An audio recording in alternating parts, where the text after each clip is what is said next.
politik, po vendimi i Gjykatës Supreme është rregullorja, cilën vetë kjo qeveria ka kriju, mbi bazën cilë thotë në momentin që një zgjidhet në një pozitë siç është rasti i deputetëve, kur e bën betimin, ai duhet të lëshoj zyra atij.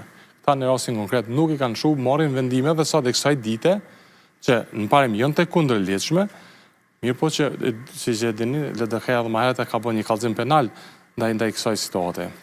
A mund të përmbyset rezultati i 9 shkurtit dhe të ndryshojë edhe pushteti? Besojmë plotësisht që duhet të ndryshoj. Duhet të ndryshoj, qytetarët janë vedisu, e kanë vrejt dallimin mes të asaj që veç thuhet dhe e kanë krahasu kurtin në opozitë dhe kurtin në qeveri.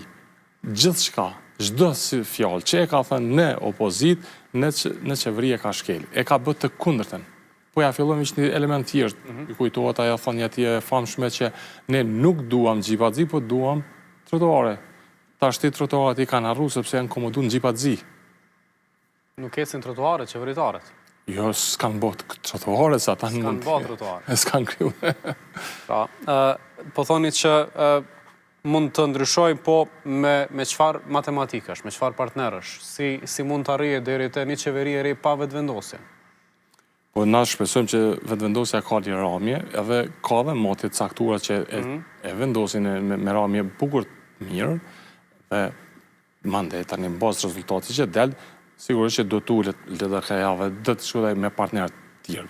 Cilë do të qoftë ashtë në varet edhe për konfiguracionit politik që do del pas zgjedhjeve, në mënyrë që të realizohet programi sa më shumë i madh i LDK-s dhe të vazhdoj me zhvillimin e vendit, ndryshimin e kësaj situate, krijimin e vendeve të reja të punës, ofrimin alternativa të reja dhe më të mira për qytetarët e Kosovës.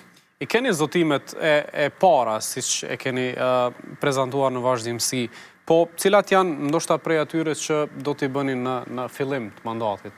Tu i përfshi edhe juve çfarë do të jetë aktiviteti potencial? Po, tash fillimisht ne kemi prezantuar programin dhe mendoj që vetëm LDK ka një program konkret zhvillimor. Duke filluar nga pagat. Për pensionistat ne kemi bërë premtimin që jo në fund të mandatit apo para zgjedhjeve të kemi këso raste si që kemi vendime për rritjet ose dhënien në një mënyrë të lemoshave, por që të kemi kontinuitet. Po pensionistat për shembull do të kenë për 3 vite 300 euro do bëhet pensioni nga 150 në 300. Çdo vit nga 50 euro. Mandej kemi për policët, mesimdhënësit, ushtarët tonë, që rroga minimale do të jetë 1000 euro e sipër do. Pastaj për shërbim civil, koeficienti do të rritet nga 115 euro në 150 euro. Ta marrim një shembull konkret, nëse koeficientin e ka 10, i bën 1150 euro, ndërsa me neve në qeveri do të bëhet 1500 euro paga. Mandej ka dhe kategori tjera, ka për shembull për fëmijët e posalindur, do të jetë një shtesë që mendojmë është jashtëzakonisht e mirë, nga 200 euro në muaj ose për vitin e parë 2400 euro për një vit. Përveç këtyne, natyrisht që tani LDK fokusohet edhe në përfundimin e komplet infrastrukturës rrugore që është nisë që 5 vite dhe nuk ka përfunduar asnjë projekt i rrugëve